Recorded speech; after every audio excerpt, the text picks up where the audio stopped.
स्थितः स कमलोद्भवस्तव हि नाभिपङ्केरुहे कुतस्विदिदमम्बुधौ उदितमित्यनालोकयन् तदीक्षणकुतूहलात्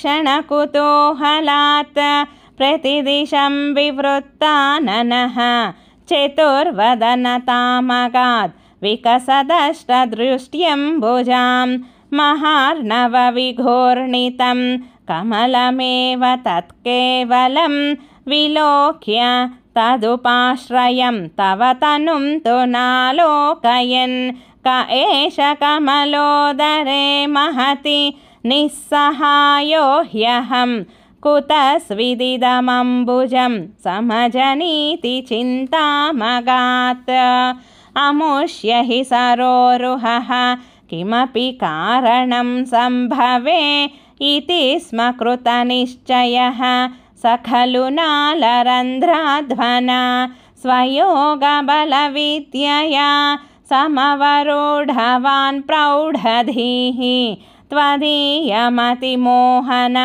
न तु कळेबरं दृष्टवान् ततः सकलनालिका विवरमार्गगो मार्गयन् प्रयस्य शतवत्सरं किमपि नैव सन्दृष्टवान् निवृत्य कमलोदरे सुखनिषण्ण एकाग्रधीः समाधिबलमादधे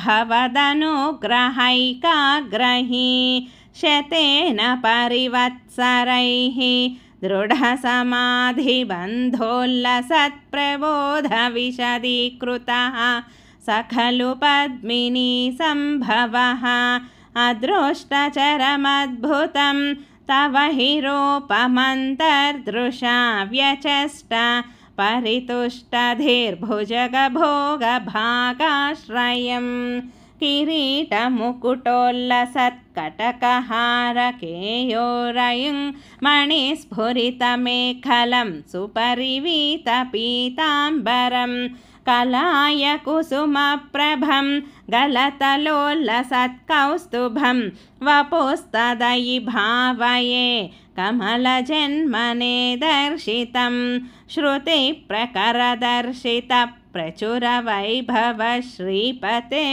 हरे जय जय प्रभो पदमुपैषि दिष्ट्यादृशोः कुरुष्व धियमाशु मे भुवननिर्मितौ कर्मठाम् इति द्रुहिणवर्णित स्वगुणबं हिमा पाहि मां लभस्व भुवनत्रयी रचनदक्षतामक्षतां गृहाणमदनुग्रहं कुरु तपश्च भूयो विधे भवत्वखिलसाधनी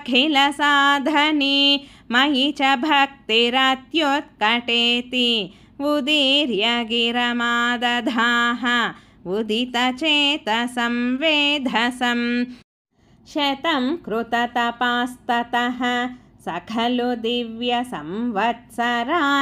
अवाप्य च तपोबलम् अतिबलं च पूर्वाधिकम् उदीक्ष्य किल कम्पितं पयसि पङ्कजं वायुना भवद्बलविजृम्भितः पवनपाथसी पीतवान् तवैव कृपया पुनः सरसिजेन तेनैव सह प्रकल्प्य भुवनत्रयीं प्रववृते प्रजानिर्मितौ तथाविध कृपाभरो गुरुमरुत्पुराधीश्वर त्वमाशु परिपाहि मां गुरुदयोक्षितैरीक्षितैः।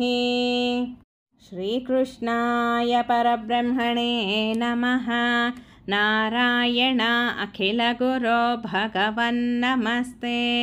सर्वं श्रीकृष्णार्पणमस्तु। सर्वे जना सुखिनो भवन्तु। लोका समस्ता सुखिनो भवन्तु।